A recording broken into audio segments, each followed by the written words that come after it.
Are you part of the great resignation, that mass exodus of people who are leaving their jobs to start something new? Then something you need to consider is what to do with your company 401k. Rather than just rolling it over, consider opening a truly self-directed IRA. With a self-directed IRA, a truly self-directed IRA, your retirement portfolio can include real estate, precious metals, cryptocurrency, notes, loans, a new business, and traditional equities like stocks and bonds. You can make any investment the law allows with a truly self-directed retirement account. Listen, you probably have questions, so why not take the time to get the answers? Start with going to IRAadvantage.com. Then talk to the truly self-directed IRA professionals at IRA Advantage. Would you like to learn more about truly self-directed IRAs? Then visit IRAadvantage.com, view our videos, and call IRA Advantage. Let us set up a truly self-directed IRA for you. That's IRAadvantage.com.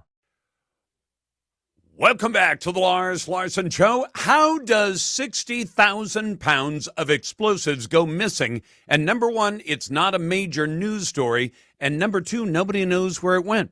And who would steal 30 tons of ammonium nitrate, which of course can be easily turned into a bomb? Because we know that. We've heard about ammonium nitrate bombs before. The most perhaps memorable occurrence would have been about 28 years ago in Oklahoma City, 1995, the bombing of the Murrah Federal Building that killed 168 people, injured 850 people, and that was just 5,000 pounds of this stuff. This is a lot more. This is 12 times as much. And apparently went missing from a rail car. Now, I don't know how you move 60,000 pounds of potentially explosive material. The ammonium nitrate, mix that with a certain amount of fuel, like diesel oil, and you end up getting a bomb. The ammonium nitrate was being shipped from Cheyenne, Wyoming to California, left there about the middle of April, but the company says it never arrived. Dyno Nobel. Yeah, you can guess just from that name that they're in the explosives business. When it arrived 2 weeks later, the car was empty. The 60,000 pounds of potential explosives missing.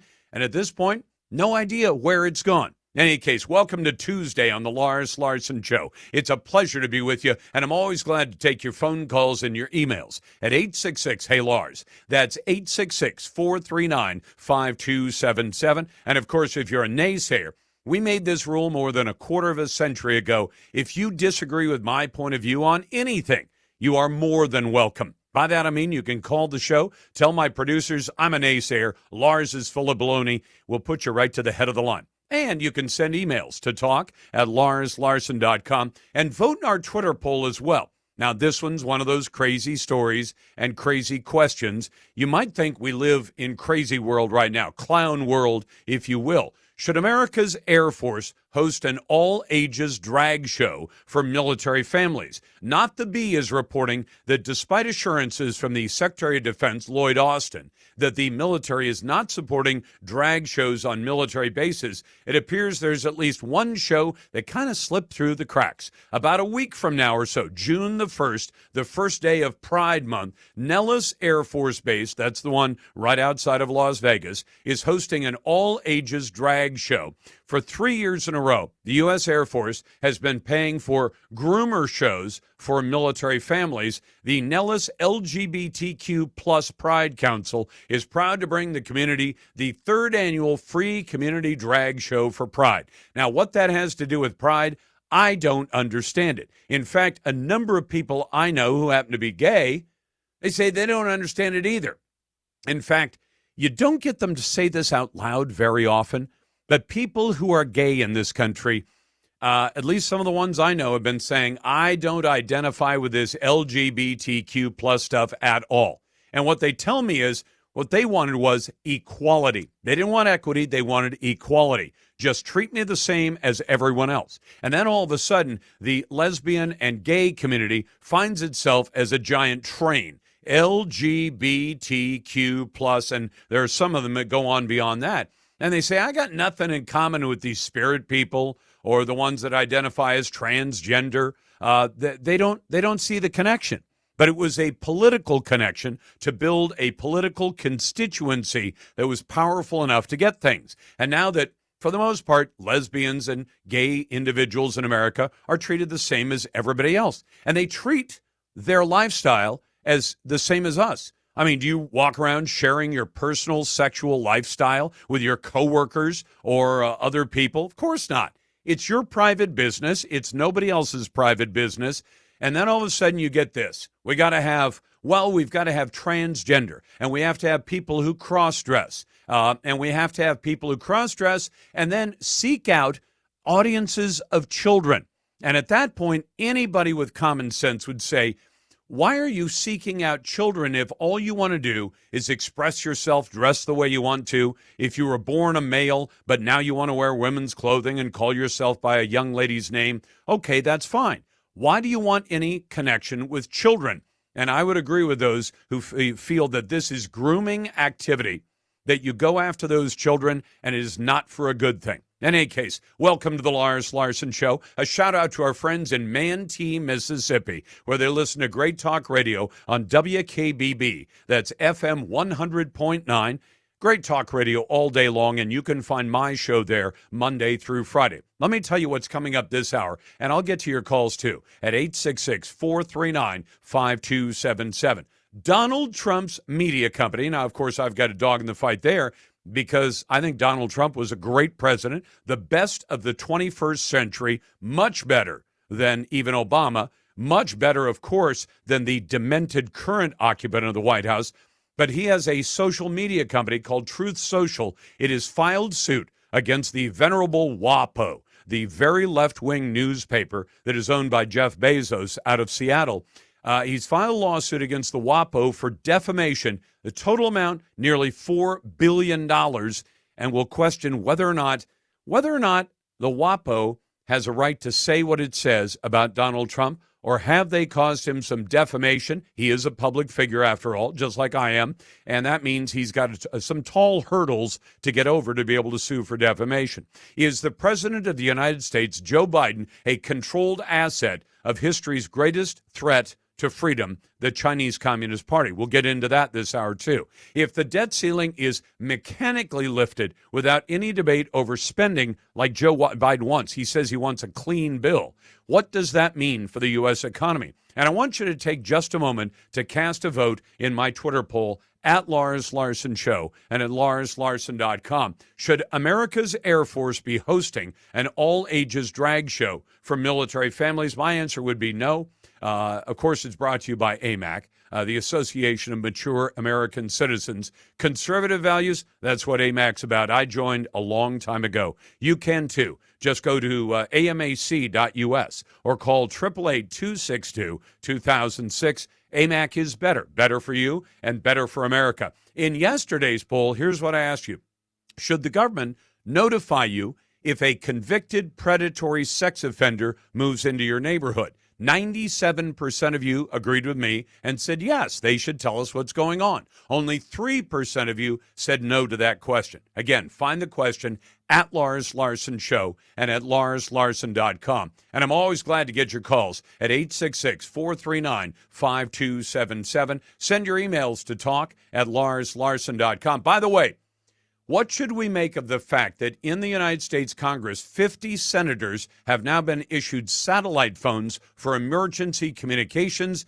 Does that sound like somebody knows that something is up? It has been offered to all 100 senators. CBS News reporting that at least 50 of those senators have accepted the phones. Now, of course, they're not tied to terrestrial cell phone towers. So you wonder, what do they know about what's coming, and should we know about it as well? In a moment, from ignoring spy balloons to vetoing bills, protecting Chinese manufacturers, Joe Biden continues to put America last and China first. Is that because he's a controlled asset of the CCP? Welcome back to the Lars Larson Show. It's a Tuesday, and one of my biggest concerns is Communist China, because Communist China regularly and routinely rips off American technology. They are clearly very aggressive when it comes to their military. They're building up a massive Navy and a massive military, and the kind of technology that can only be used, I think, in this case, not just to defend their country, but to be aggressive and intimidating toward other countries. And it seems to me that the guy we've got in the White House right now, Joe Biden, is actually owned lock, stock, and barrel by Beijing. But let me test that on our friend Frank Gaffney, the founder of the Center for Security Policy and author of the new #1 best-selling in its category Amazon book, The Indictment, Prosecuting the Chinese Communist Party and Friends for Crimes Against America, China, and the World. Frank, welcome back. And what should we know about both communist China and the threat it poses, and whether or not we can depend on Joe Biden to push back on that? Frank, are you there? I hope we didn't lose Frank. The simple answer to the question, Lars, yes. I apologize, I was muted, is the Communist Party of China is at war with the United States. And this is sadly not a recent development. This has been going on now for decades, albeit not the violent kind of war, which we all would recognize, but a stealthy, they call it unrestricted warfare. It has had as one of its central lines of attack what the Chinese call elite capture. Joe Biden is the poster boy of elite capture. He has been captured by the Chinese communists probably 15 years or so ago, maybe earlier, and he has been doing their bidding, I believe, ever since, particularly in his role as president of the United States. In fact, as we've talked about, Lars, I think what this presidency constitutes is basically a wrecking operation, which has two characteristics. One, it is all of its policies, domestic and foreign, are bad for America, and they all seem to benefit the Chinese Communist Party. So the practical effect to your question is Joe Biden capable, if the Chinese Communist Party now, as we argue in our book, The Indictment, preparing for that next kind of war, that shooting war, the old-fashioned violent sort of war, could we conceivably have as our commander-in-chief a guy who works for the other team? And the answer is clearly no. Yeah, well, we can't afford to, but we do have a guy in the White House who seems to work for the other team. And I agree with you. When Joe Biden says we're going to tie our energy future not to the abundance that God has blessed this country with, oil, coal, natural gas, nuclear technology, perhaps even fusion on its way soon, although they keep telling me it's right around the corner. It's been right around the corner since I was in high school. But we're going to abandon all those known sources, and we're going to tie ourselves to technology that, for the most part, is manufactured in communist China, which, I mean, I couldn't have come up with a slicker way to deliver America's energy future into the hands of the communist Chinese government. You're right. And if there were a slicker way, we would be doing it instead of the one we're doing at the moment. And again, it's not just energy.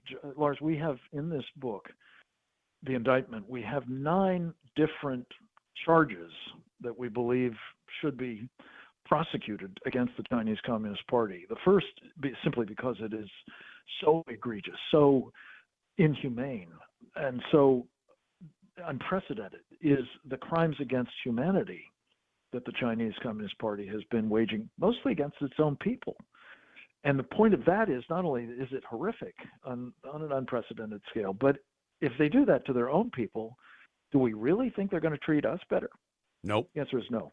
And then there are 8 other charges which go into, in detail, the various kinds of this unrestricted warfare that the CCP has been engaging in against us. And energy warfare, as you just said, is one of the most important. I think that elite capture makes everything else possible, but whether it's political warfare or more general economic warfare, whether it's subversion, whether it's, propaganda, information operations, whether it's biological warfare, that pandemic, whether it's taking down our military, what they are doing with their friends like Joe Biden and other captured elites is devastating to our country. Well, I also wonder, and Frank, I know some people are going to say my tinfoil hat is screwed on too tight, but my producer would tell you I'm not much of a conspiracy theorist, except when the facts support the conspiracy theory, and that is that you've got a military that is being deliberately weakened by Joe Biden through social means as well as financially. You've got our energy emergency supply, the Strategic Petroleum Reserve, which has been drained down by Joe Biden, not for an emergency, but for a political emergency, because he wanted a few cents off gasoline last fall so that he could get more votes for the Democrats in the House, the Senate, and elsewhere. And you've got all of these various little pieces working that all seem to work to China's benefit, so that if we ever get to, then there's the Ukraine war, sending massive amounts of ordnance into a Ukraine war where we're told that it may take 10 or 12 years to replace that ordnance. And they say, yeah, but we're not in a shooting war. Don't worry about it. Well, if we ever get into a shooting war, and we've had a lot of our actual military hardware drained down with it not to be replaced for a decade, that seems like a real sweet spot for the Chinese Communist government. You're so right. And the sweet spot is what they have beavered away to create and to exploit. And this is why in the book we talk about 20 specific action items that are now required to get us out of that sweet spot if we're to save our country. And I'm not being hyperbolic about this. I think if you look at the evidence that we present, and by the way, Lars, this has been essentially curated in the course of some 70 different webinars that our Committee on the Present Danger China has conducted over the past 11 months or so. We tried to just sort of get the distilled essence of the best of the analyses and the recommendations of some of the top experts in the world on two things. One, the kind of unrestricted warfare the Chinese have waged against us and the damage it's done, and the friends who have been enabling it in our country. You put it all together, it's pretty darn compelling. And so is the need now to take these 20 different steps at a minimum to try to correct course, to penalize the Chinese Communist Party, and to hopefully deter them from thinking that they can actually go for the old-fashioned kind of war with us. And Frank, you point out one other thing that Joe Biden's done. He's worked himself into a crisis of his own choosing by refusing to negotiate on the debt ceiling limit for over 100 days. And the White House is saying, well, the president's been reaching out to Congress. No, he hasn't. Congress kept saying, look, we want to sit down and talk about this. He said, I'm not negotiating for over 100 days. And now we're up to the 11th hour. And what significance does that have? It gave Joe Biden an excuse, correct me if I'm wrong, to say, I'm going to come meet with 18 nations in the Indo-Pacific region. You pointed this out, and meet with him in Papua New Guinea. And then he says, I'm going to have to stand you all up because I got a crisis going on at home. And that one crisis conveniently allows him to stand up these people, which would have pushed back at the Chinese, right? 100%, Lars. And the trouble is, I think this is just further evidence of his submission to the Chinese Communist Party. And I think that's how it was perceived in Beijing. This was a very important strategic development to push back against China and what it's trying to do to essentially dominate the Western Pacific and beyond. And had Joe Biden gone through with it, we might have seen more resistance to the Chinese hegemonic ambitions. Instead, we've got, I think, the sounds of war drums resonating ever more sharply. So now all of his various crises have come together to give not an American advantage, but a Chinese advantage. You got to check out the book, Frank Gaffney's book, The Indictment, Prosecuting the Chinese Communist Party and Friends for Crimes Against America, China itself, and the world. Glad to be with you on a Tuesday. Always glad to take your calls at 866-HEY-LARS. Coming up in a moment, Montana becomes the first state to completely ban TikTok, which is slated to take effect next year. But will it survive a First Amendment legal battle? We'll get into that next, and your phone calls. Welcome back to the Lars Larson Show. It's a pleasure to be with you on a Tuesday. Always glad to take your phone calls and your emails at 866-HEY-LARS. That's 866-439-5277. I wish I could tell you why the alleged neo-Nazi with the interesting name Cy Varsith Kandula crashed a U-Haul truck into a security barrier near the White House. He's 19 years old, and according to the New York Post, he's from Chesterfield, Missouri. He was identified as the man who smashed the box truck with a Nazi flag on it into the barriers along Lafayette Square, about a block away from the White House. The truck had no explosives, no weapons. He has since been charged with threatening to kidnap, kill or inflict harm on a president, vice president, or a member of a family. If I had more that I knew about it, or I had some theory of my own as to why he pulled off this stunt, I would be glad to let you know. I do not have that.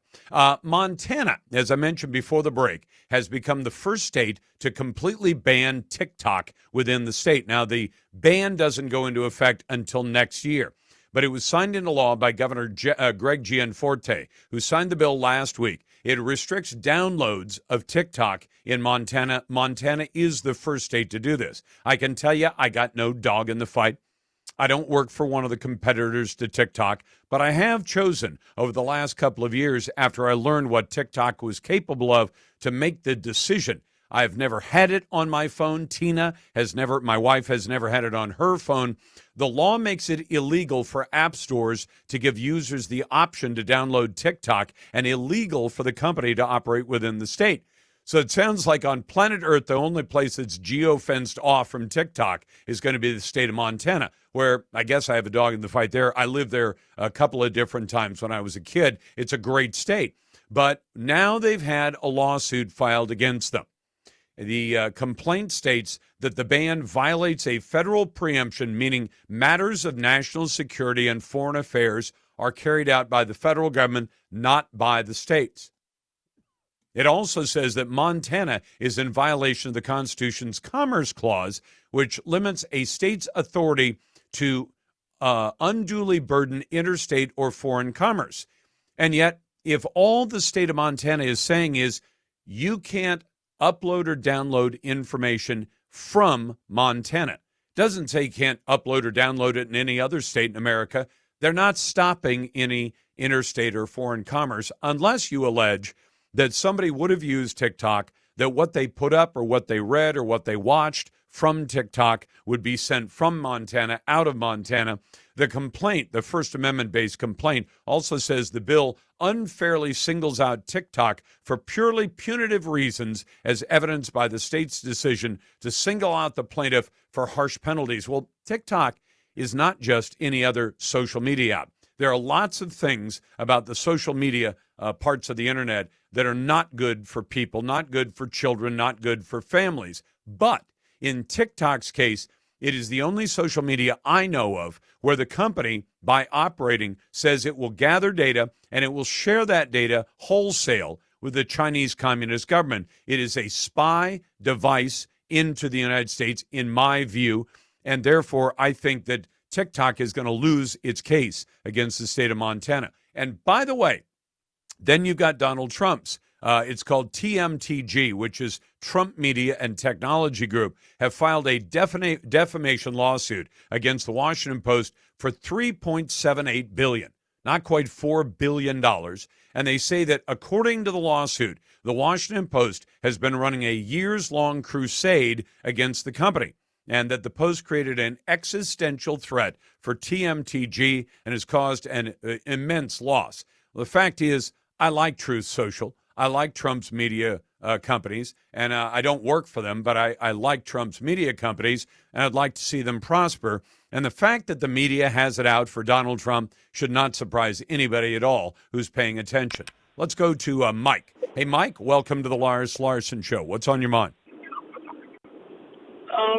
What's on my mind is President Biden is selling out to the Chinese, and it doesn't sound like it's criminal. It sounds like it's treason.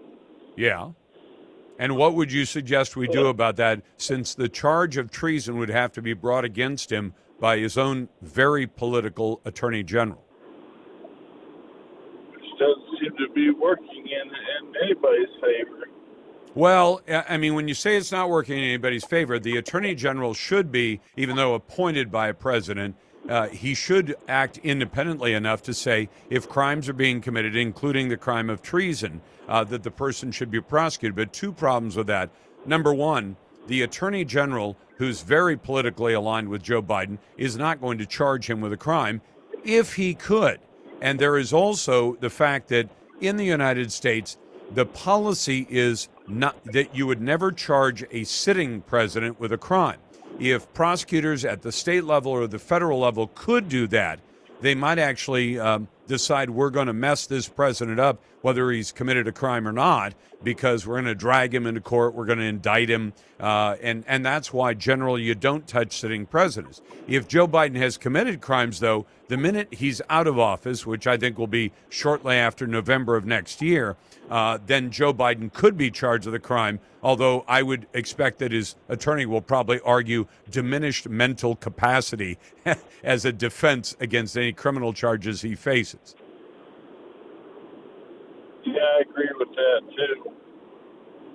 Well, Mike, thank you very much. I appreciate the call. From our email, Paula writes in, Lars, Joe Biden's solution to the rampant fentanyl deaths in the U.S. is to provide unlimited nasal spray. She's talking about Narcan, hoping to revive the victims because securing the border doesn't line his pockets. No wonder illegal aliens are brazenly telling U.S. citizens, we are here to stay. Joe has made it clear, send us your lazy, send us your criminals, send us your masses yearning for handouts. Signed, Paula. Paula, I couldn't agree with you more. I think you're absolutely right about that. Oh, and by the way, speaking of Joe Biden's open borders policies, what about all the sexual assaults that are going on? U.S. Immigration and Customs Enforcement has now confirmed that the suspect accused of raping a 15-year-old girl and a woman just days apart in Silver Spring, Maryland, was an illegal alien from El Salvador who has been in this country for the last decade. According to Fox 5, the local TV station, 20-year-old Jose Hernandez Espinal was arrested about a week ago after approaching two women with a machete after sexually assaulting one of the women and then running off with her belongings. The two women were having lunch when he walked up, threatened both of them with the machete. He then walked one of the women to a secluded part of the trail where he raped her and stole her jewelry before running off. As Donald Trump told us back in 2015, when they send the illegal aliens across the border, they are not sending their best, and boy, is that the truth. Hey, are you a small business owner who could use a few $100,000? Well, employee retention tax credits, they're an incredible opportunity for you.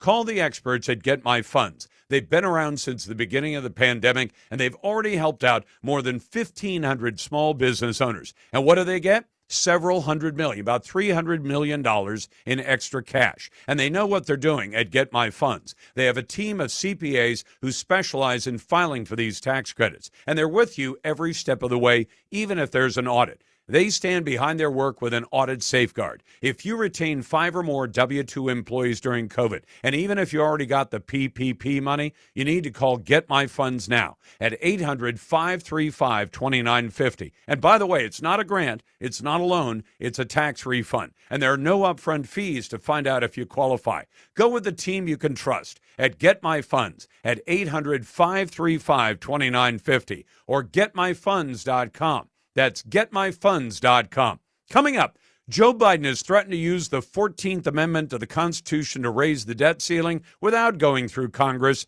We're going to talk about the meaning of that coming up next. Welcome back to the Lars Larson Show. Well, Joe Biden is threatening to use the 14th Amendment to raise the debt ceiling. I can explain to you why that won't work. I know there are people who take a quote from the 14th Amendment to the U.S. Constitution, and they read Section 4 of it. And it says, the debt of the United States shall not be questioned. The problem is part of that same sentence, as authorized by the Congress. So debts that are authorized by the Congress, which is exactly what the Congress is saying they're not going to do unless Joe Biden negotiates. Joe Biden seems to think that somehow you can simply force the borrowing of the money without an act of Congress, and that he's going to do it unilaterally using the 14th Amendment. And can I point out how disastrous this could be? Let's say Joe Biden says, we're going to go ahead, print the money up. We're going to spend the money. And then in a couple of months, maybe sooner, maybe later, the courts will come back and say, you can't do that, Joe. But by that time, the money is already spent. And that's what that's the way Joe Biden has been running this government for a long time. Let's go to your calls now. And if you want to join the best conversation in talk journalism, it's right here every day at 866-HEY-LARS. That's 866-439-5277. Of course, naysayers go to the head of the line. Hey, Mark, welcome to the program, and what's on your mind? Hi, Lars. I was hoping you could clarify something for me. So All right. the debt ceiling, they keep talking about, oh, this is going to be really bad. The House already passed it. And doesn't it now have to go to the Senate? All I hear is about Joe Biden and negotiations. What about the Senate? Why isn't the Senate bringing up this bill? Well, here's why. What the House has passed is a bill to raise the debt ceiling. So basically make the national Visa credit card bigger.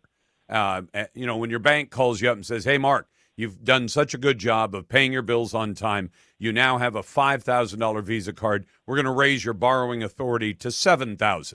Now, whether you have a full card or an empty card, if the bank gives you more room on the card, you can charge more. We have now used our debt up to it's above 31 trillion, and Joe Biden wants about 1.4 trillion more. They've passed a bill that the Senate says it will not pass, and you've identified the impasse they're in the middle of. The bill the House passed said you can have more borrowing authority. You can basically make the credit card bigger, but you must cut spending. And they've outlined the way they want to cut the spending. And what Joe Biden has said is, if you send that bill to the Senate will defeat it, and then the bill is dead. Then there is no increase in borrowing authority. And what Joe says he wants is a bill that simply says you can borrow more money with no promises to cut spending. That's what the Democrat-controlled Senate will pass. And this is where we've got down to brass tacks, Mark. The House has said we will increase your the borrowing authority of the U.S. government, but only if you agree to cut spending. Joe Biden has said, I'll only take a bill if it does not ask for any cuts in spending. It just gives me more money I can borrow and spend. That's where the impasse is, because the bill that's currently passed the Republican House will not pass the Senate. And if it doesn't pass the Senate, it doesn't go to Joe's desk, doesn't get signed, and doesn't become a law. How do we know it won't pass the Senate? Because they're not bringing it to the floor. Hold on, Mark. I can tell you how. Because the president has said to his fellow Democrats who have the majority in the Senate, I want what he calls a clean bill. And what he means by a clean bill, he wants an increase in borrowing without any promises to cut spending. So even if the president, even if the Democrats in the Senate were not listening to the president, and they are, if Joe Biden says, I'm not going to sign that bill, the Senate, controlled by the Democrats, is not going to pass the bill. And even if they did, if it got to his desk, he would veto the bill. Now, he doesn't want to do that, and his Democrat friends are going to protect him from that, because if he vetoes the bill, then he very much gets the blame for the government running out of money. If the Senate, controlled by his allies in his political party, says we're not going to pass the bill, because then the president would be forced to veto it, and he would own the problem. It would be he broke it, he owns it. Does that make sense? This is crazy town, Lars. Well, it's crazy town, but Mark, if you think about this, I know people hate politics. I don't particularly like politics, but you've got to have a way of making decisions. Can we agree on that? Absolutely. Okay, now, the biggest decisions that are made by the Congress and by the president are the allocation of resources. In other words, if we had a surplus, let's say we had a surplus one year, I can only hope that someday we get to the point where the U.S. government runs a surplus. Like the average family makes $4,000 or $5,000 a month, and they spend less than that. So they have a little bit of a surplus, and they can get together as a family and say, we have $500 extra this month. What should we spend it on? Now, if your family operated like the Congress, your kids would say, Dad, let's go on vacation. Mom might say, I haven't had new clothes in 2 years. I'd like to buy a couple of dresses. And you might say the car really needs some new tires. Now, how do you make the decision about where the $500 goes? You have to have a process for making that decision.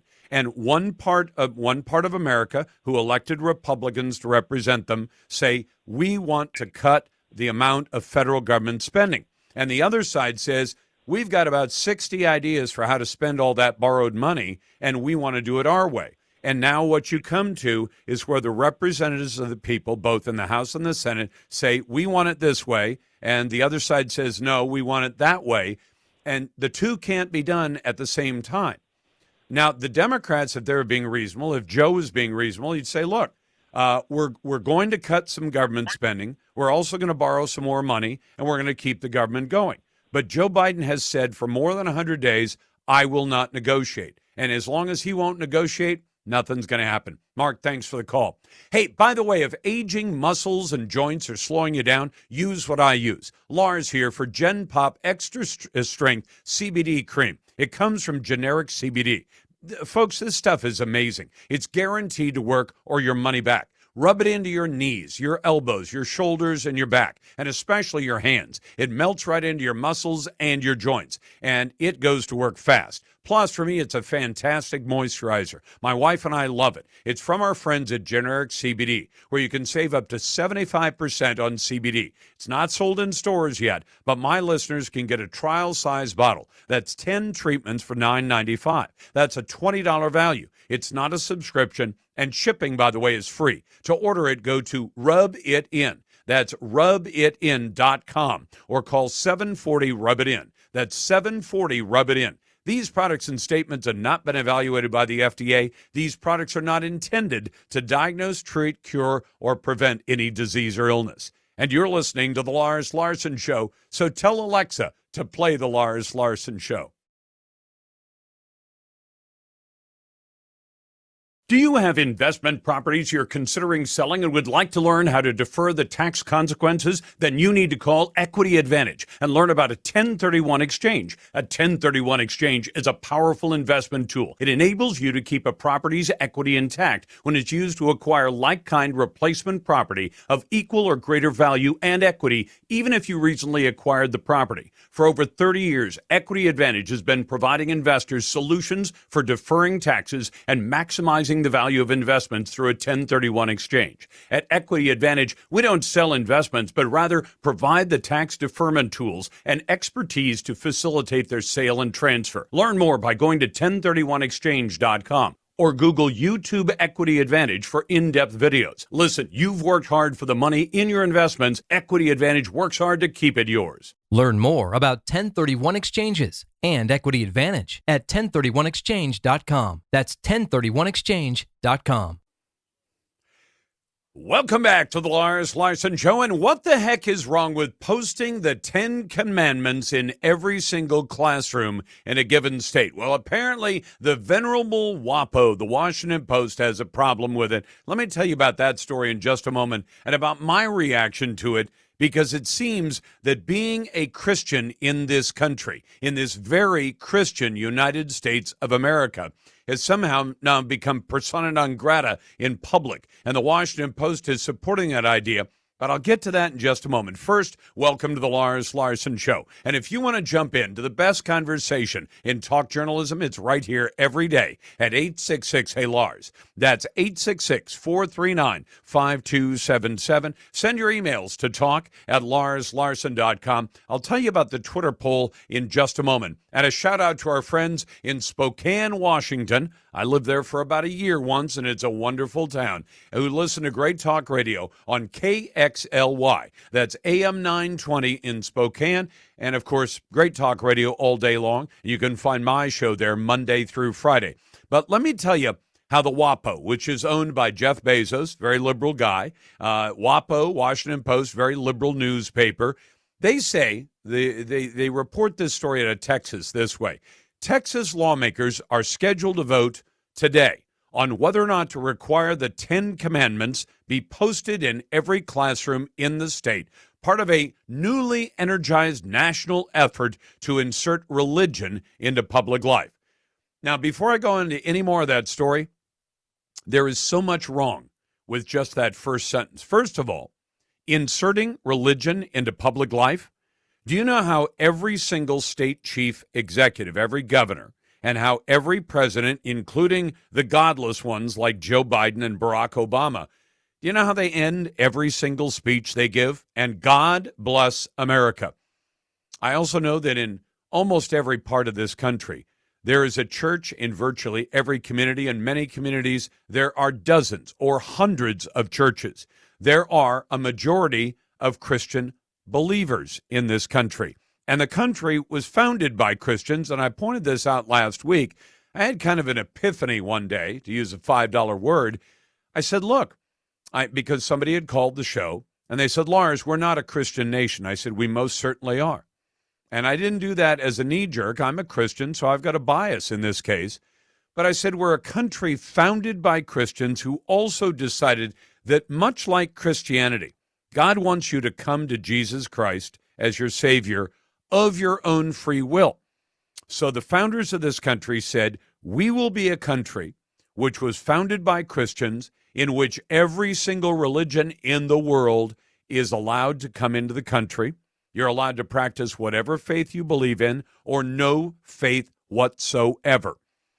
And I have to imagine that back when it was Jefferson and Washington and Madison and Franklin, Franklin's kind of a weird character, but when it was that group of people who were some of the singular entities within that group who believed in writing a constitution that would say there can be no test for public office in which you say only Christians are allowed to run for office or hold office, or only Christians are allowed to vote. No, they believed strongly enough in their faith that they said, if you come to this faith, that's great. If you don't, you can still be here in the United States. You can still be a citizen. And they wrote a constitution that actually specifically forbade the government from telling you you must follow a single faith. Now, some of that, I imagine, came out of their background. They understood that they wanted to break off from England. They knew that some of the first people to come to what is now the United States had fled because they wanted religious freedom. And the last thing they wanted was a government to be formed that would say, and you must follow this faith. So no, we're not a theocracy, but we are a place that was formed by Christians, and I don't think that Muslims would have written a constitution that says every faith is allowed, or you need follow no faith whatsoever, because the majority Muslim-controlled countries don't behave that way.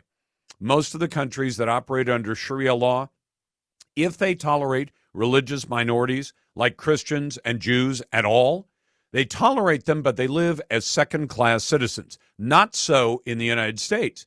But when the WAPO says this is an effort to insert religion into public life, no, it's not. We're talking about education.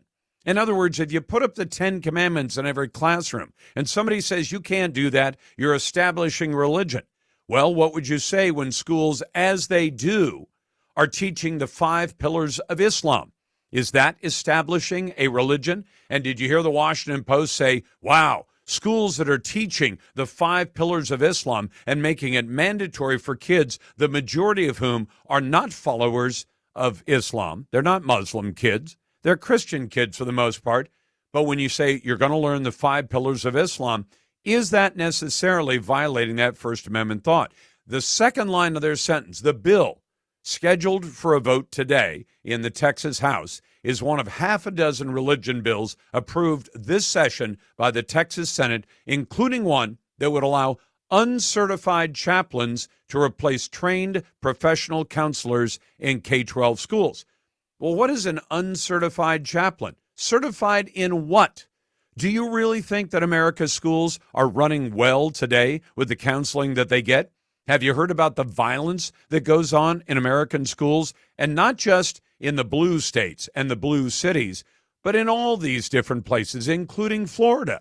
In fact, one of the places that we talked about was an attack on a young lady who was a teacher, a teacher's assistant, who was attacked by a very large student. The guy was huge, and he knocked her to the ground so hard, she was knocked unconscious immediately. Do you think the counselors were doing any good? And as far as I'm concerned, putting chaplains, people who are people of faith, into a school to replace trained professional counselors, well, last time I checked, those trained professional counselors are not stopping some of the kids from doing some truly crazy things. So, do I think it's a good idea to have that happen? Yes, I do. And do I think that the Washington Post is right, that this is somehow a wrong-headed move to bring the 10 Commandments back to school? Teach those 10 commandments in school and tell me that it wouldn't do some of the kids in those classrooms any good. I'd be glad to take a naysayer on that at 866-HEY-LARS. That's 866-439-5277. Send your emails to talk@larslarson.com. And our Twitter poll today: should America's Air Force be hosting an all-ages drag show for military families? They are doing it at Nellis Air Force Base right outside Las Vegas.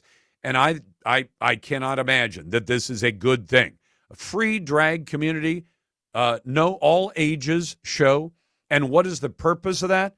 The purpose, as far as I'm concerned, is likely to be grooming of small children. In any case, the Twitter poll can be found at Lars Larson Show and at larslarson.com. Brought to you by AMAC, the Association of Mature American Citizens. AMAC has the conservative values I believe in. I joined and you should too. Just go to amac.us or call 888-262-2006. That's AMAC. Coming up in just a moment, we got things to talk about with Dr. Henry Miller about Joe Biden's EPA regulations on farmers. Welcome back to the Lars Larson Show. It's a Tuesday. It's my pleasure to be with you. And here's a question I want you to consider. Has Joe Biden's EPA regulation on farmer use of a very widely employed pesticide really been based on scientific evidence, or is it merely a case of junk science that's going to result in increased food prices at no real benefit to the American people? I would go for the latter, but we'll put the question to Dr. Henry Miller, who's both a medical doctor and a molecular biologist. He's the Glenn Swagger Distinguished Fellow at the American Council on Science and Health and founding director of the FDA's Office on Biotechnology. Doc, welcome back. Great to be with you. Thanks, Lars. Tell me about atrazine, if you don't mind. Yeah, atrazine is a very widely used pesticide that's sprayed on many crops, especially corn. In fact, it's used on most of the nation's large corn crops, fields.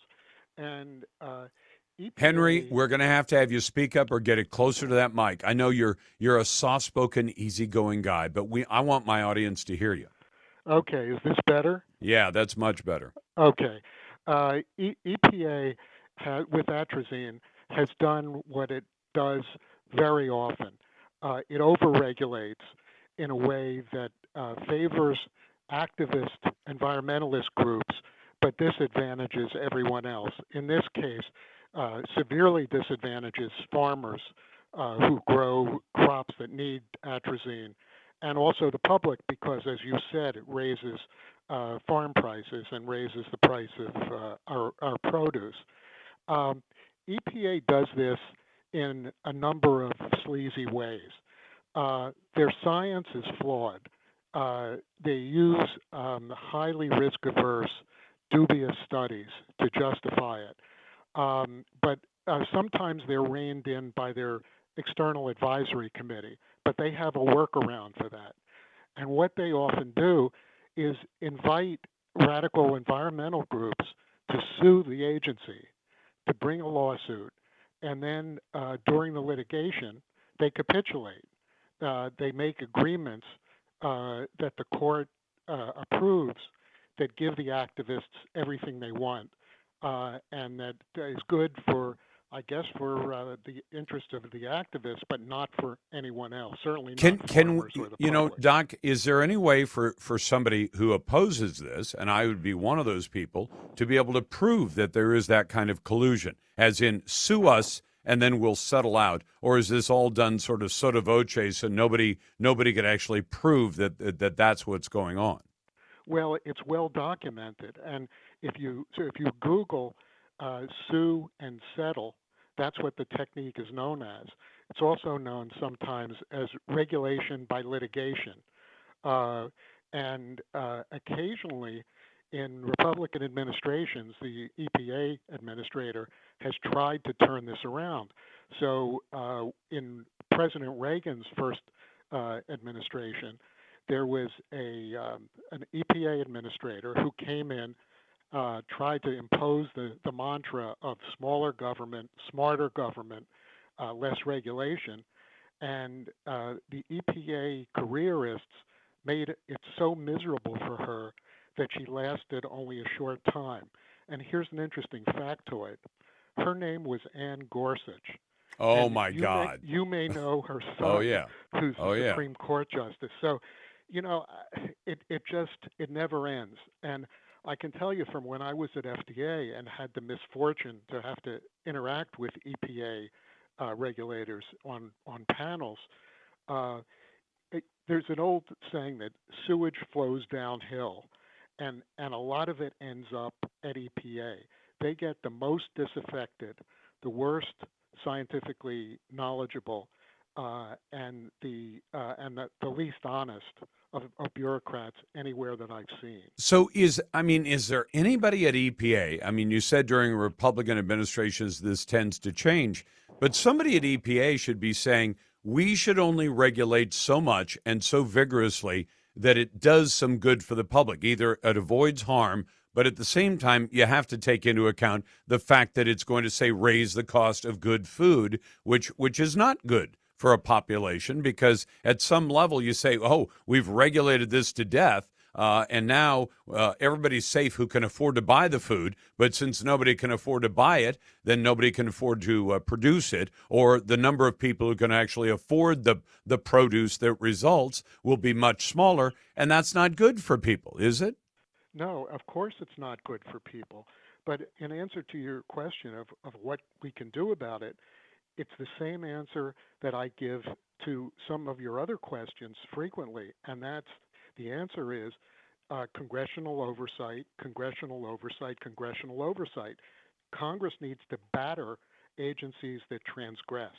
They need to haul the officials in and beat them up in hearings, and they need to cut their budgets if they don't cooperate. That's how it's supposed to be done. But the Congress plays softball with EPA because the environmental activists have good PR, and they say we really need protection against these dangerous pesticides and these dangerous GMOs and so on, and the Congress is afraid. One of the things you pointed out, because I want people to pay attention to this, there were 11 studies that the EPA took a second look at. And then they said, okay, we have to have more regulations on atrazine, which, as you said, is used on about half of America's corn. And you say, well, what if it's dangerous? So they did a study. And look, I'm no scientist, but, when I was in high school, we did some things like this. They said, we're going to study atrazine. So we'll apply it to phytoplankton, which isn't that little green things that grow in the water? And they said, but we're going to put atrazine with ethanol in it into the phytoplankton, and the ethanol itself will kill the phytoplankton. And then on the control group, they just, they didn't add alcohol. So they don't even know. In fact, it seems likely that some of the algae was killed by the alcohol, the ethanol, and not killed by the atrazine. Is that fair to conclude?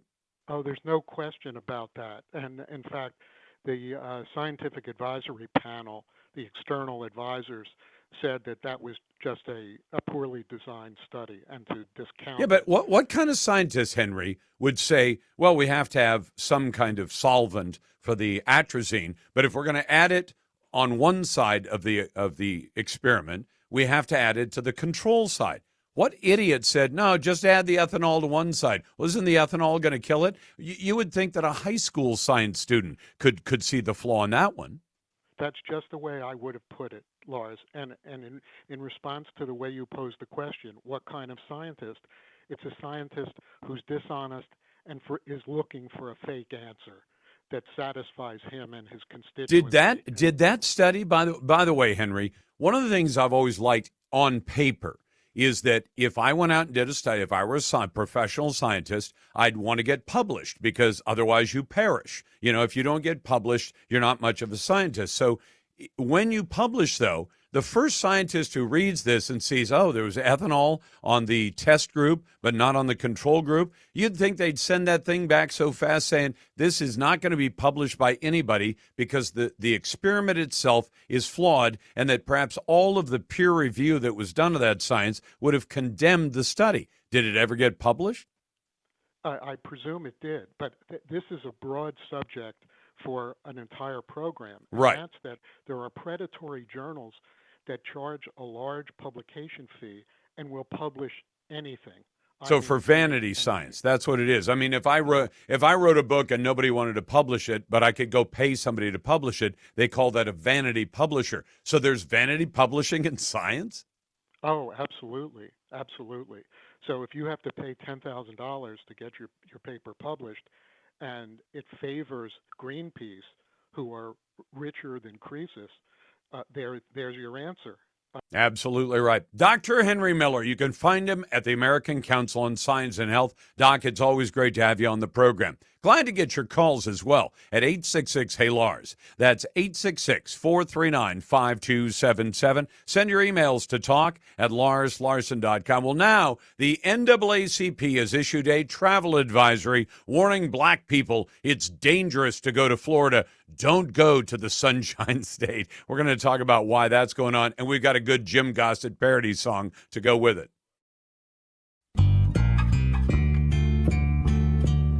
The NAACP says that under Governor Ron DeSantis, the Sunshine State has become, quote, openly hostile. Don't go to the Sunshine State. That's what you heard Sharpton say. Don't go to the Sunshine State. Florida ain't so great. We're telling you to stay away. DeSantis, we like to smear, though he wants to protect our youth. Florida, we say don't go, although we darn well know phony claims, they ain't the truth. I wonder about this lame boycott. A boycott based upon a lie. Don't go to the Sunshine State. That's what we advocate, even though we can't say why. That is the great Jim Gossett, our official parody guy for the Lars Larson Show. And yes, the song will be posted on our website at larslarson.com. But what Jim was singing about is the fact that this past weekend, the NAACP, the National Association for the Advancement of Colored People, NAACP President Derek Johnson pushed back at a CNN anchor who listed statistics about Florida being a great state for minority business owners. And the NAACP issued a travel warning for Florida this past Saturday, claiming the state devalues and marginalizes issues facing communities of color. They said Florida is openly hostile toward African Americans, people of color, and LGBTQ. Before traveling to Florida, please understand the state of Florida devalues and marginalizes the contributions and the challenges faced by African Americans and other communities of color. Now, I think that's hogwash. I don't live in Florida, but I've visited the state plenty of times, most of the time for work, but occasionally for fun years ago. But the CNN anchor listed off the stats showing that minority-owned businesses in Florida do overwhelmingly well in the Sunshine State. And, of course, the NAACP has decided to play its political card. They don't just play the race card. They want to play the political card because they understand that the NAACP's role is not necessarily to represent people of color in the United States. Their job is to back up the Democrat Party. Now, consider this. Our friend Charlie Kirk tweeted out, Jacksonville is the most dangerous large city in Florida. In 2022, it had 163 murders, which is too many, as is so often the case in large cities. But compare Jacksonville with what happens in heavily black cities dominated by Democrats. New Orleans, barely a third as many people as Jacksonville, Florida, had almost twice as many murders, 280 last year. Milwaukee, Wisconsin, with about half as many people as Jacksonville, had 214 to Jacksonville's 163. St. Louis, with almost 300,000 people, managed 200 murders last year. And Philadelphia, which has a population only 70% larger, not double, but 70% larger than Jacksonville, Florida. It had 3 times as many murders as Jacksonville, Florida. Chicago is 3 times the size of Jacksonville. It had more than 4 times as many murders in every single one of the cities I just listed, or that Charlie listed. New Orleans, Milwaukee, St. Louis, Philadelphia, and Chicago. They had, in every one of those, the vast majority of the murder victims were black, and they are run by Democrats. They are very, very liberal cities. So you've got the NAACP calling out Florida as a dangerous place for black Americans, and yet you've got at least half a dozen other cities that are run by Democrats that are far more dangerous than one of the bigger cities in Florida. And Democrat strategist Aisha Mills actually came out yesterday on CNN and declared that Florida is a terrorist state, which is an interesting comment given that apparently Aisha Mills, Democrat strategist on CNN, went to Florida with her family for spring break.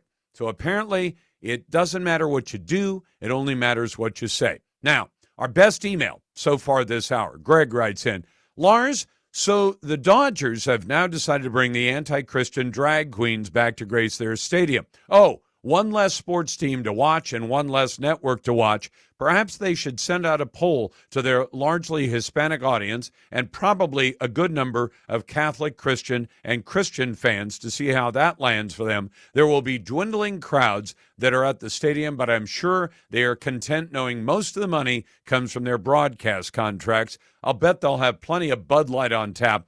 The fights in the parking lot will be far more catty now.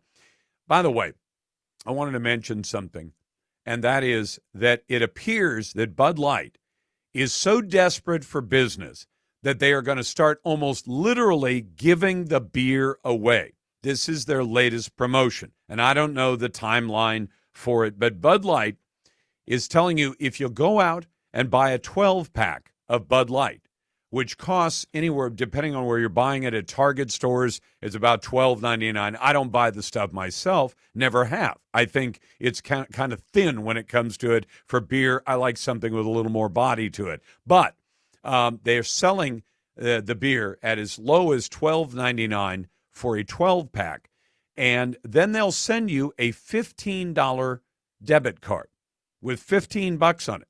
So if you buy it at the usual price, which is about $15, you'll be able to tell Bud Light, I bought the beer, now give me all my money back. Now, I don't exactly think of that as a great way to promote your product, that your product is so bad that you're willing to let people buy it for $15 and then get $15 back from the company. I don't know the economics of that. It doesn't make sense to me.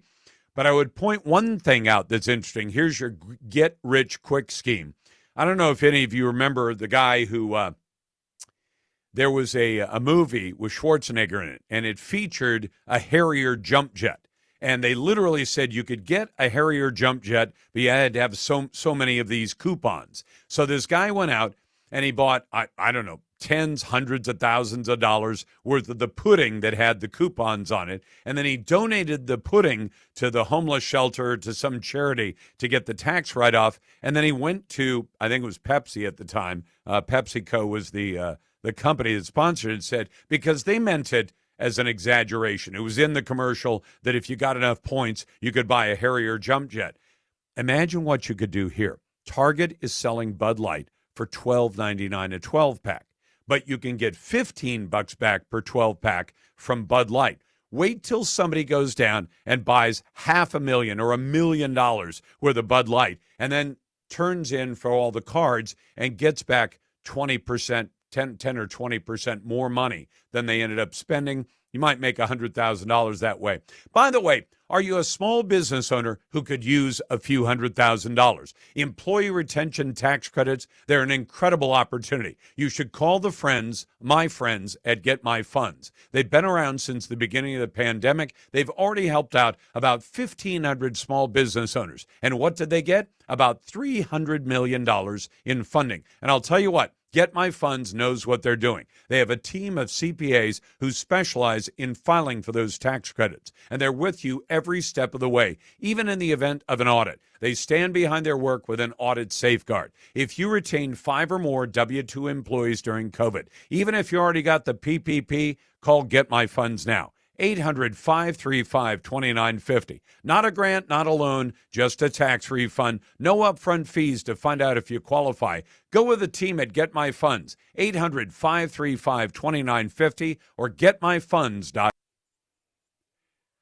Welcome back to the Lars Larson Show. Now, this is going to sound kind of strange. Could a Supreme Court decision that held up a California pork production law potentially serve as one of the crucial precedents when it comes to a lawsuit against West Virginia's ban on an abortion drug?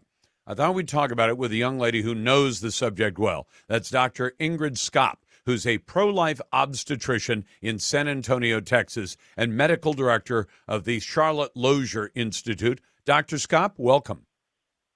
Thank you, Lars. Happy to be here. I always tell my audience, I'll admit my bias. I have a pro-life bias and an anti-abortion pill bias, and I think that what the Biden administration is trying to do is absolutely dead wrong. And I've told people, because it kind of surprised me when I heard about it a couple of years ago, that about half the abortions in America are done with a pill and not by a doctor, which you'd say, well, what difference does it make? Well, it does make a difference. If you make it easier to do anything, you're likely to get more of whatever it is you made easier. Would you agree with that? Yeah, and that appears to have been the plan all along. The abortion industry is promoting these pills, especially in the states like Texas that now have restrictions protecting unborn human life. They're using it to get around state laws and to continue to provide abortions. Now, can you tie in, how does this Supreme Court decision on pork production in California have anything to do with West Virginia's ban on the abortion drug and the challenge it's facing? Well, I have to confess I'm not too familiar with the pork production, but I would say that the case that we're discussing, the Alliance for Hippocratic Medicine versus the FDA, is about getting the FDA to do its job. It's about oversight of our governmental agencies. So perhaps there's a tie-in there. I think where it ties in, Doc, is, the Commerce Clause in the U.S. Constitution that says a state can't go in and interfere with interstate sales of a product that's been approved by the U.S. Food and Drug Administration. So I wondered if perhaps that had a tie, because in this case, West Virginia is saying we're going to ban this drug, which I'm in favor of, but I'm wondering whether or not this previous decision by the court saying we can't let you, with your state rules, interfere with something that is already approved by the federal government. And I think that's where the tie-in is. And I apologize for hitting you with something that you weren't familiar with. That's all right, but it's. I think there's sort of a assumption that if something has been approved by the FDA, that it's safe, and that should be the assumption that the American people should be able to draw, because their job is to protect us from dangerous drugs.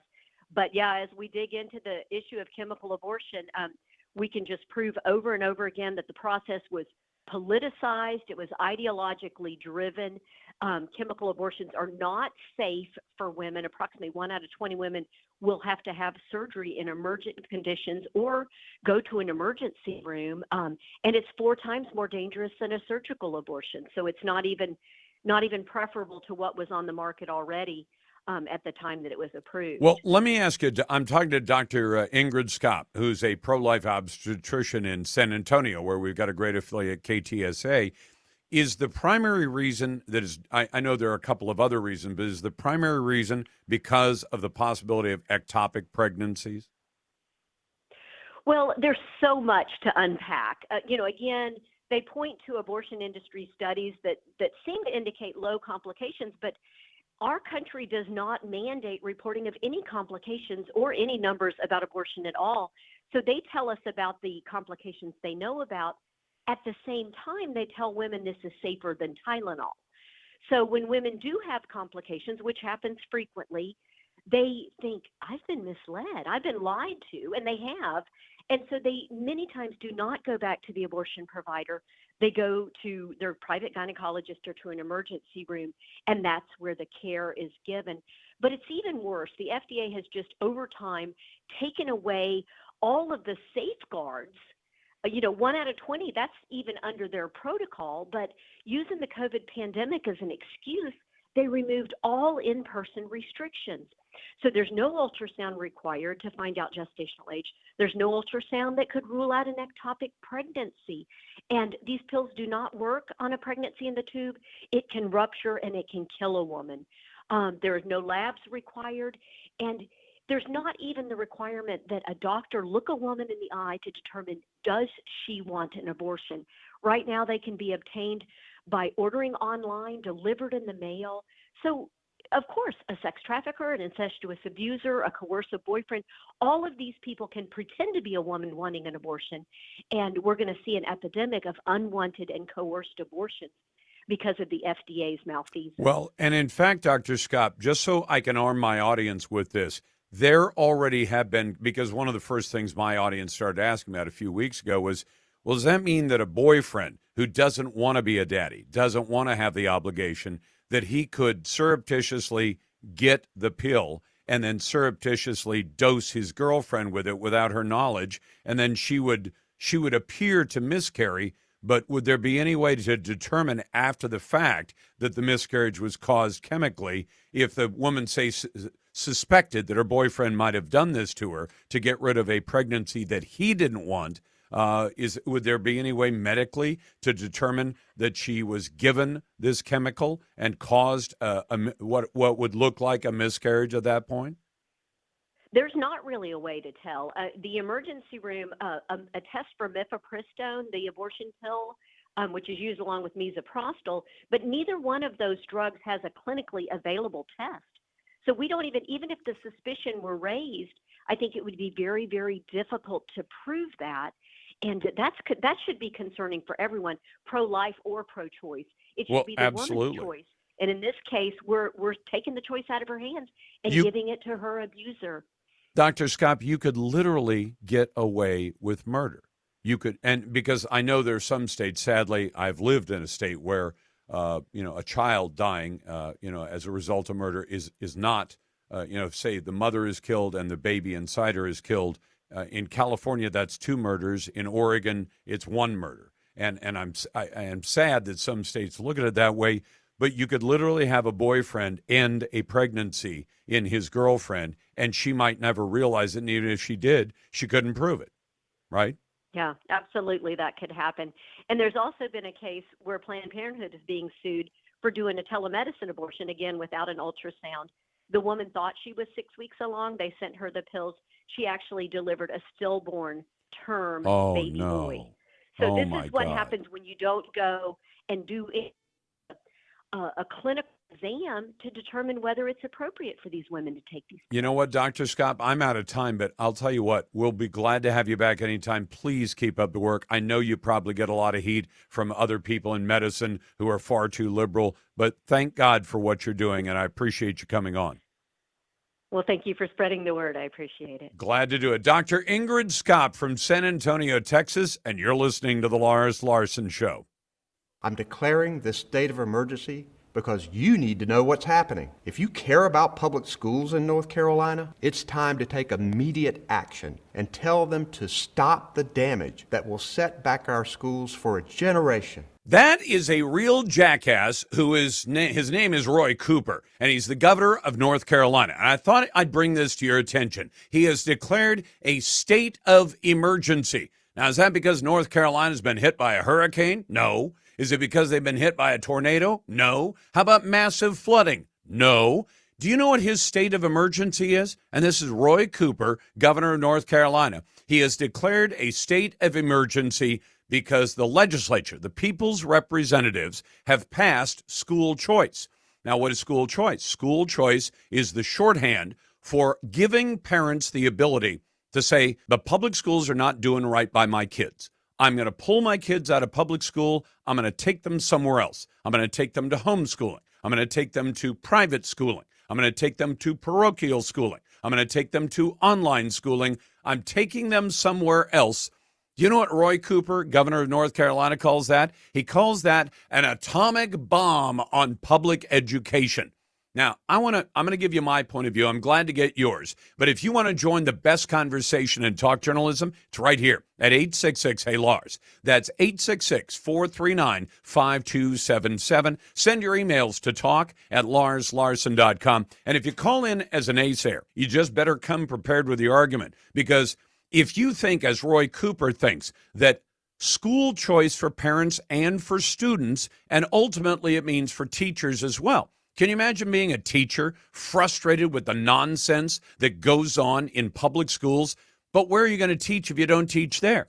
Up until just before the pandemic, the number of kids going to private school, relatively small. Parochial, same deal. Online schooling, same deal. But if you got a really vigorous competition going, that's what Roy Cooper is afraid of. He's afraid of competition. Because the standard argument that's always been made against charter schools, private schools, and everything else is why, if the public schools and the unionized teachers who always support Democrats like Roy Cooper do not have a monopoly on your child's education. And it is a monopoly. Think about this. In most places in America that have public schools as the dominant form of education, K through 12, if you move to a town and you move into a neighborhood, and you go to somebody local and you say, well, so what are my choices for where my 10-year-old and my 12-year-old, my 15-year-old are going to go to school? You're going to say, what are you, crazy? You live at that address? Your kid will go to this government school. They have no choice. There is no alternative. That's the only school. You get no choice. Now, when it comes to school choice, if you move into a state like, say, Arizona, where they just voted through school choice last year, you say, I don't like the public schools. I don't like the racial indoctrination. The white people are bad. Brown and black people are good, but they are completely unable to do for themselves. They can't exist without some help from liberal politicians. And the white kids, you're part of the white dominant society. They have white privilege, and they're the problem. In other words, getting the kids to hate each other. That's the job of public schools, right? Roy Cooper's argument is that if parents were given an alternative, a choice, that they would pull their kids out of public school. And he's absolutely right. But do you know what happens then?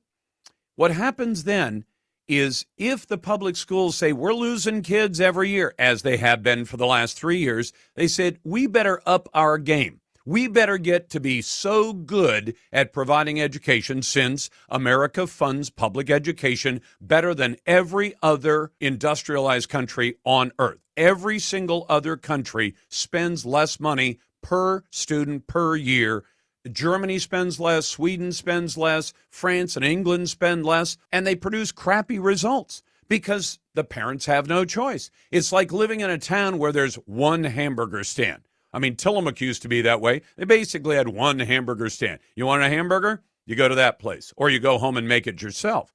Well, what if I want an alternative? What if I want some choice? No, you don't get choice. Well, that means that hamburger stand can choose to be as mediocre as they want, because if you want a hamburger, you're going to have to buy it there. That's what the public schools are today. Listen to Roy Cooper in soundbite number 2 talking about private school. Their private school voucher scheme will pour your tax money into private schools that are unaccountable to the public and can decide which students they want to keep out. They want to expand private school vouchers so that anyone, even a millionaire, can get taxpayer money for their children's private academy tuition. Now, hold on a second. That same millionaire, whether he lives in North Carolina, whether he lives in Arizona, whether he lives in Oregon or Washington or California, that same millionaire can send his kid to public school. And he gets a free education, even though he's a millionaire. I really don't understand how this guy got to be governor, because he's kind of a nitwit. Because he's saying, well, millionaires' kids can go to public school. Yes, they can. What if the public schools deliver a crappy result? And they do in a lot of cases. What if we give them an alternative and we make the public schools compete? When you have to compete, you get better results. But listen to the third soundbite from Roy Cooper. This is where he really gets to it. When kids leave public schools for private schools, the public schools lose hundreds of millions of dollars. And while they Good. hand out private school vouchers to millionaires, they also want to give them large tax breaks too. This drops an atomic bomb on public education by shrinking the state's budget by almost 20%. Really? So the state wouldn't have to spend as much money because even in a school choice state like Arizona, they don't give you the full amount that's coming for the kid. In other words, the public schools still get to keep a portion of the money, thousands of dollars, that they don't have to educate the kid. It'd be like having somebody say, hey, you don't have to do as many hours, but you're going to make the same amount of money. The public schools benefit big time, and then they have a choice. And this is the only choice they should have. It's a choice in every other part of life in America. If you decide that you're willing to compete and you think your product or service is better than the guy or gal down the road, go ahead and compete. And if you say, no, I can only exist in an environment where I have no competition, where I'm the only game in town. If you're that pathetic, you don't deserve to be in business. I mean, if you're the hamburger stand that says, if we have to compete against some other hamburger stand, they're going to make better burgers than us. Well, and we might go out of business. Yes, you might. And if you can't compete on something that I'm told is one of the most important things we do as a society, which is educate kids with the bare minimum, K through 12. If you can't compete in that venue, in that space, you deserve to go out of business. So, like every other enterprise in America, the public schools have a choice. They say, we're losing our kids to these private schools because they provide a better education. Okay, then step up your game. You've got more money than they do. You're getting it from taxpayers who have no choice but to pay it. And in the past, you haven't had to deliver an actual high-quality product. So you have a choice. Deliver a high-quality product with your massively superior funding or go out of business.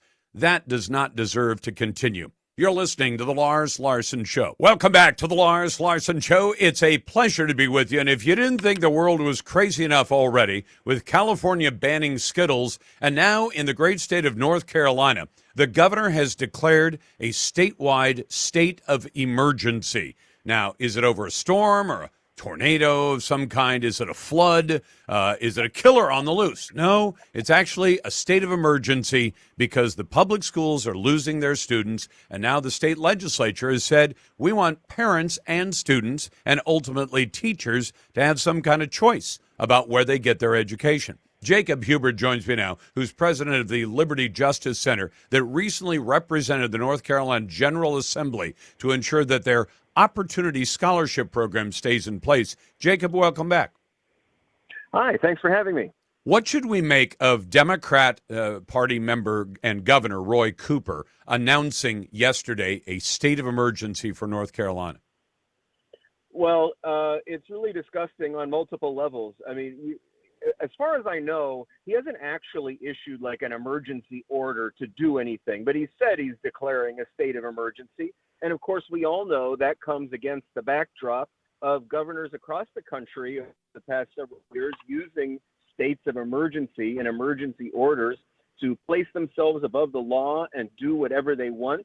And he knows that we know that. So to even raise that idea that he's going to do something outside the law to get what he wants is really disturbing. And then, of course, there's what he's trying to do with this, which is to stop parents in North Carolina from having a choice as to where to send their children to school.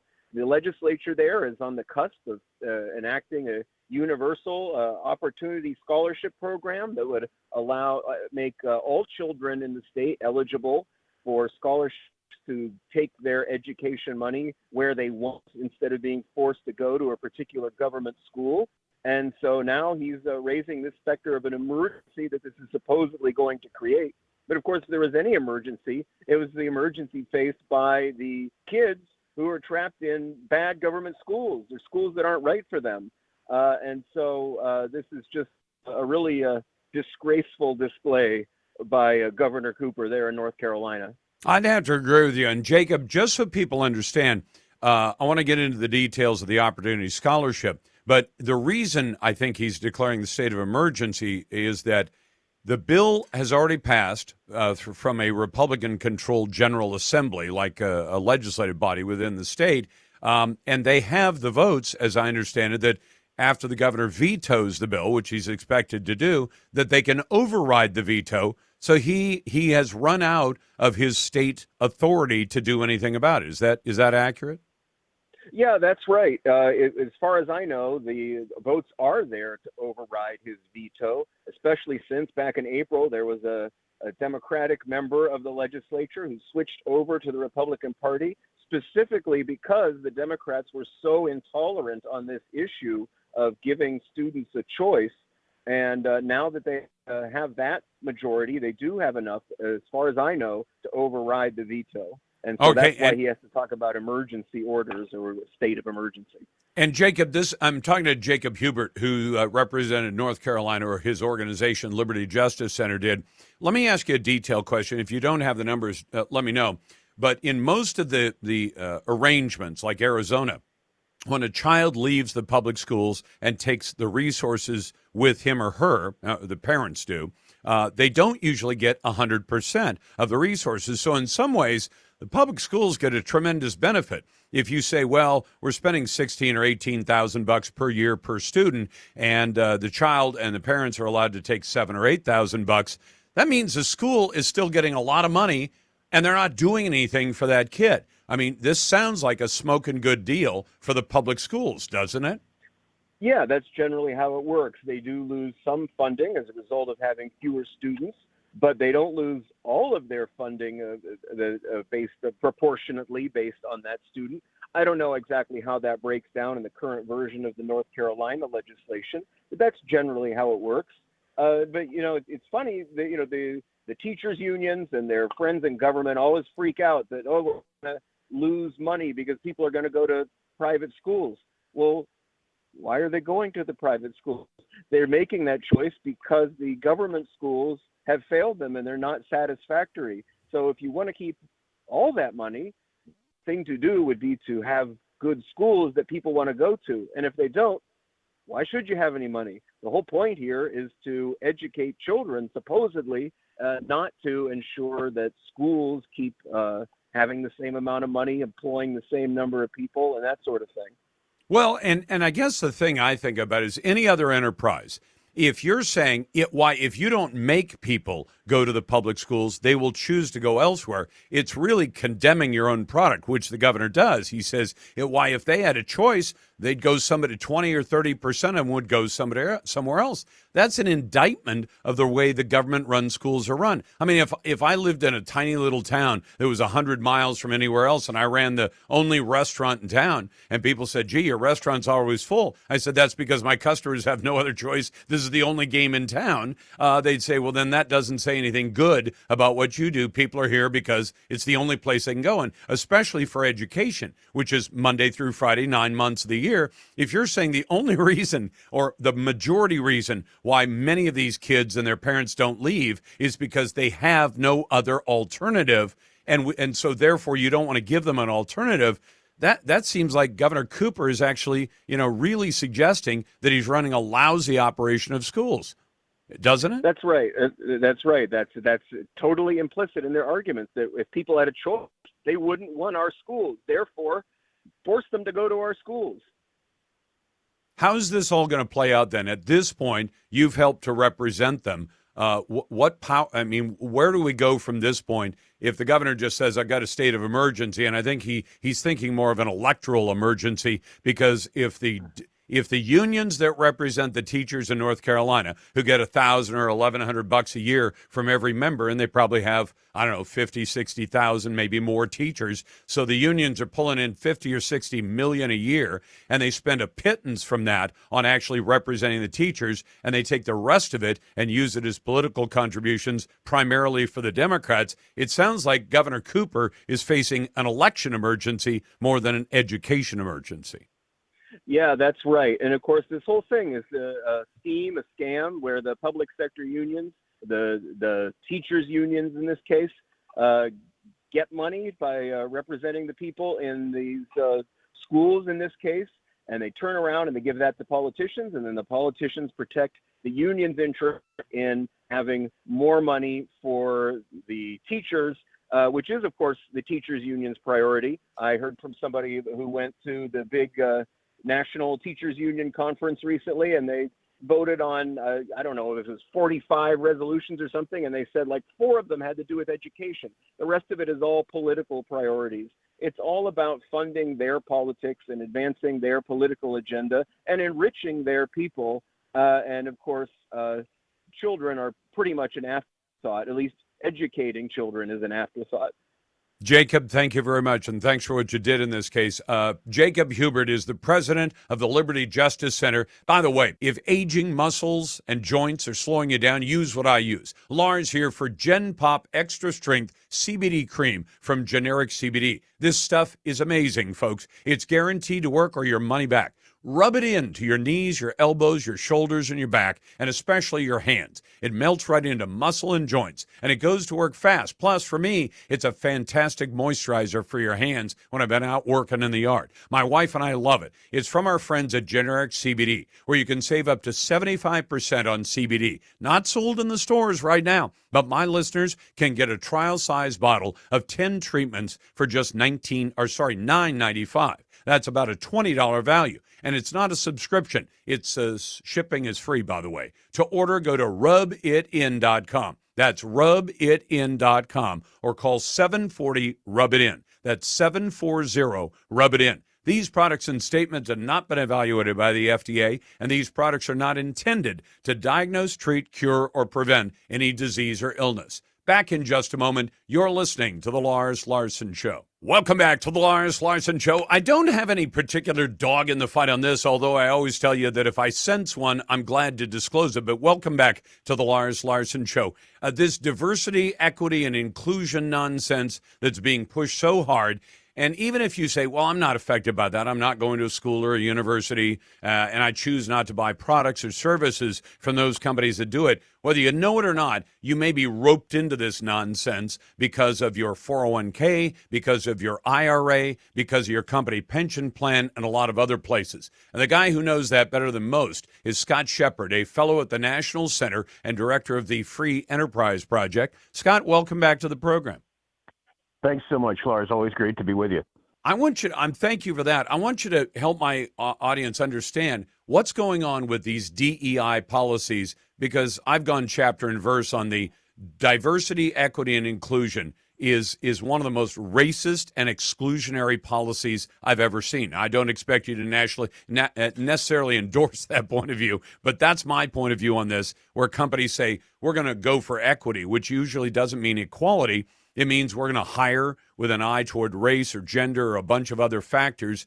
Tell me what's going on now and the proposals that are being presented at 7 shareholder meetings this week of major companies. Well, I agree with your position entirely. What equity means, according to its progenitors, what equity means is overt discrimination now on the basis of race, sex, and orientation to make up for other discrimination by other people against other people in the past until we get equalities of outcome. So racism to get socialism is equity. And we're seeing it at so many companies in the riot summer of 2020. Signed up for equity, I think, without really thinking through what it meant, and they got DEI experts in there, and so they have now constituencies in the highest levels of their firms who have nothing else to do but push equity-based discrimination. And, you know, it's really impressive if a company can not only violate its fiduciary duty and not only violate the law, but violate the Constitution. And that's what so many of these companies are doing. So BlackRock, and that's Larry Fink's shop, the not woke, not partisan, but somehow in exact lockstep, forcing other companies to adopt the Biden administration's whole of government initiatives. And so one of the things that he used to do was send letters to CEOs telling them point blank, you will do equity in your companies because you need the money that we control. So you're going to do equity. And I think somebody must have in his office told him, you know what, when you force people to adopt illegal discrimination, you're committing a criminal conspiracy to deny American civil rights. And you might not want to go to jail. And so this year he didn't write a letter to CEOs. He wrote it to shareholders, and he didn't say a single word about about Wow. equity, but so he's you got to still pushing change. it. You Yeah, got to change yeah. by simply saying, if you do this, you're committing a crime. And I've told people, Scott, I have two great producers. I'm looking for another one right now. But if I have two great producers, if I say to fill that new opening, I'm going to deliberately fill it with a person of color. Right there, I'm breaking federal law, state law, and likely city and county law all at once, and I'm going to get dragged into court, and I'm going to get beaten like a rented mule. Am I right? That's right. That's exactly right. And we're starting to do some of that. We're suing the executives and directors of Starbucks for its illegal discrimination. And we've got our proposal at BlackRock. They give me a grand 3 minutes to support support our proposal, and I've already taped that for them. What I'm telling Larry tomorrow is, what's not illegal. It is illegal for you to force BlackRock employees and other companies to deal with illegal discrimination. You know what's not illegal? What? Is for you to go home and decide, oh, I'm one of the greatest barriers to equity. I'm an old straight white guy with all sorts of money and power. I should give it up.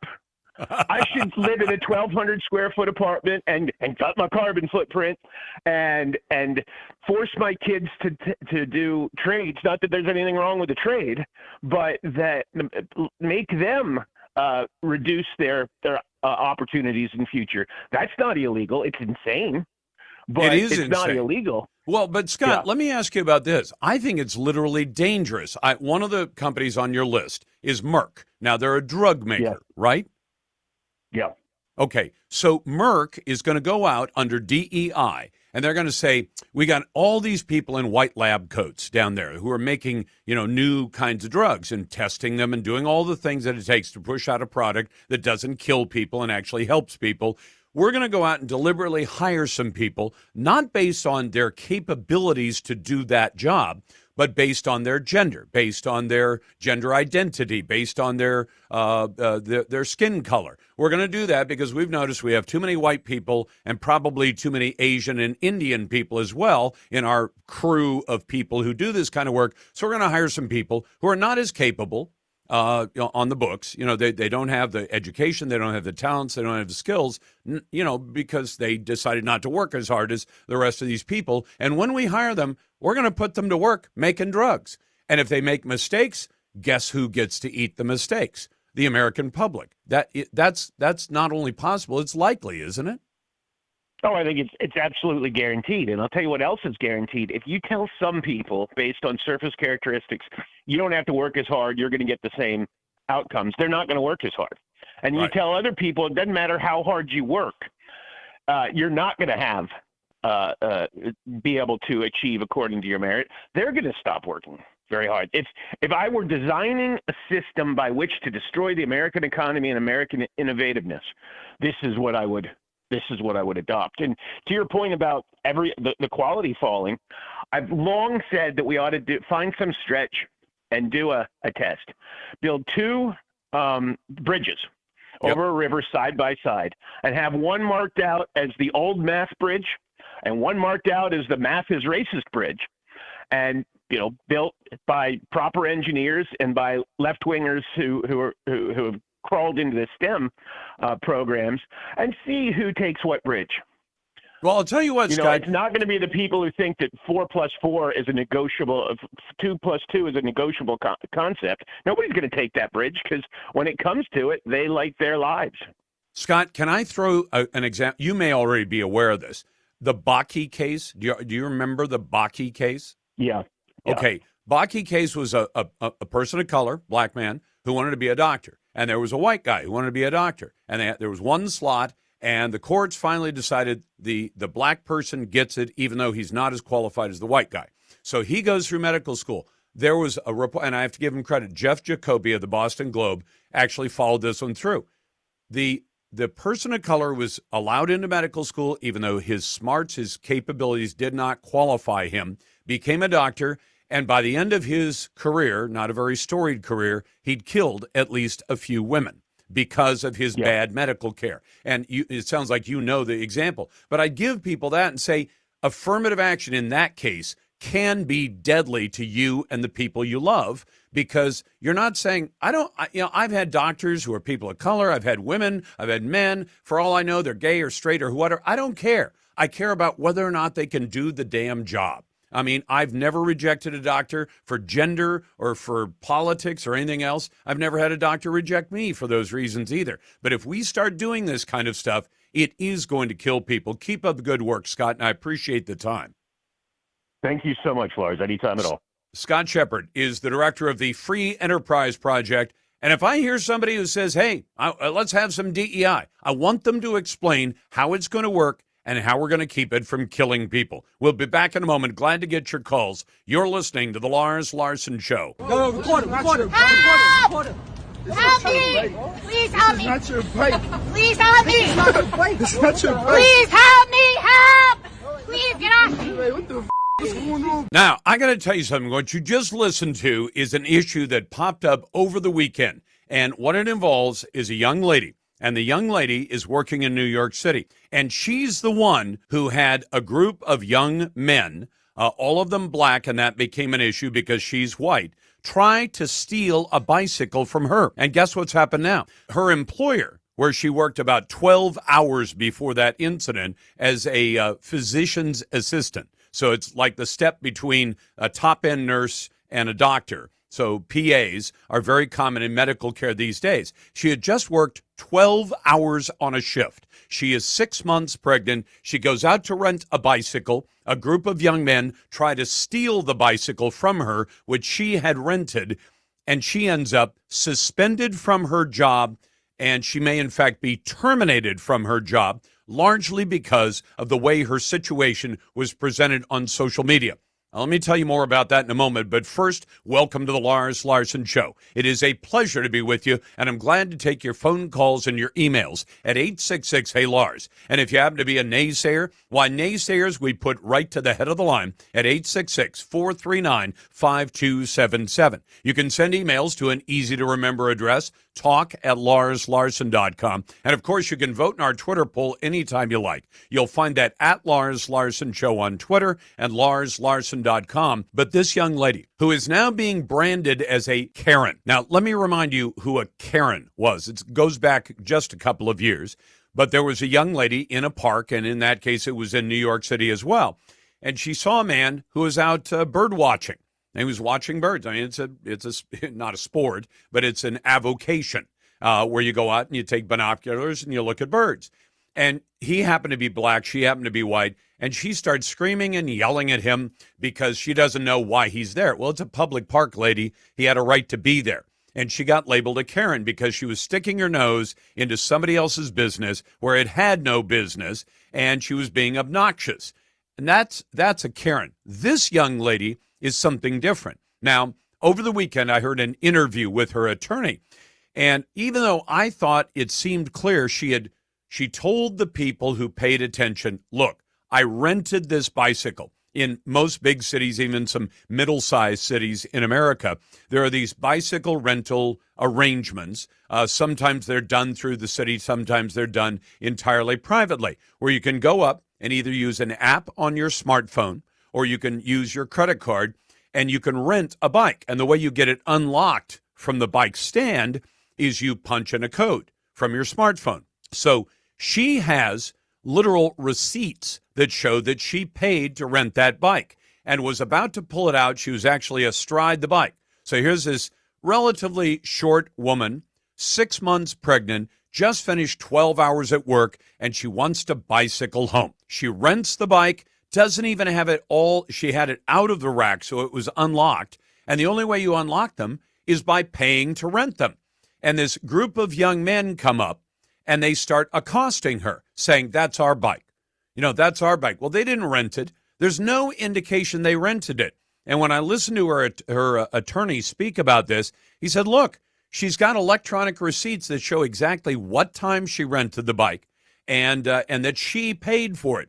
Well, these young men, thugs, I would call them, decided to shove the bike back into the rack, which causes it to be locked up again. And then eventually one of her coworkers came by and said, look, just, walk away from this, go to one of the other bikes, rent that one, and take it away. But these young thugs were telling her that's our bike. Well, the fact is, it's nobody's bike except the private company that put it there till you rent it. And when you've rented it, just like if you rented a house or rented an apartment or rented a car, that car or house or apartment belongs to you as long as you're renting it. They tried to steal it from her. I mean, they were standing around and apparently decided after she rents it, we'll take the bike away from her. We will go ahead and ride the bike or maybe even sell the bike or steal the bike, and she'll get billed for the bicycle. And she was objecting to this. And part of the video, and this is where I'll warn you of something that I run into all the time. Part of the video appears to show this woman just screaming and yelling at these innocent young black men. And I bring in color only because in this case, the reason she's being targeted, she happens to be white, they happen to be black. And social media immediately presents this as this privileged white woman is yelling at a bunch of young black men because she's stolen their bicycle. In fact, I heard a number of news stories that indicated she was suspected of taking their bicycle. Well, it didn't take too long because she has 2 receipts for May the 12th when this happened on a city bike. It's called CITI City Bike, and they were time-stamped just minutes apart. And when you look at what the receipts show, they show the bike being rented and taken out of the rack and then relocked a minute later. That's because the young men, with her sitting astride the bike, shoved the bike back into the bike rack, which caused it to be locked up again. They couldn't get the bike, but neither could she. But she was the one who rented it on her account. Now, I want to tell you something. They might not be charged with assault if they didn't actually touch her, but I'd ask you, if there was a young lady and she had rented a bike like that and she was astride the bike, even if she wasn't 6 months pregnant, and somebody, doesn't matter what color they are, shoves the bicycle and her forward into the rack, causing it to lock up, would you say something about it? Would you do something about it? We've already seen what's happening to Daniel Penny, the former Marine, who saw a man who was accosting people on a subway, which is a closed environment because you can't get away from the guy. And he's yelling and screaming and threatening them and saying he doesn't care if he goes to prison for life, which I would take to mean that he's about to assault somebody. Daniel Penny is now charged with negligent homicide for that man's death. This woman is now on suspension from the hospital that she works for. And I'm hoping the hospital regains its sanity. Take a listen to some more of this interaction between this young lady, nurse or PA, 6 months pregnant, trying to get these young men to stop accosting her. Listen to soundbite number 2. You're not getting I'm not. Why you took his phone? What's wrong with you? Don't touch his phone. Do not touch his phone. I'm not touching you. You putting your stomach on my head. No, dude, stop. No, dude, stop. No. I said no. I said sit down. Now, she's being attacked. Now, whether they actually laid hands on her at one point, one of the young men puts his arm forward and covers the QR code on the bike, which means once it's locked back up in the rack, she can't use her app to be able to unlock it again. Now, that kind of behavior is criminal behavior, and they're the ones who should be in jail, or at least accused of that crime. She's a physician's assistant, she's 6 months pregnant, and now it may be that she will lose her job because in a situation like this, she's white, they're black, they're right, she's wrong. And you're listening to The Lars Larson Show.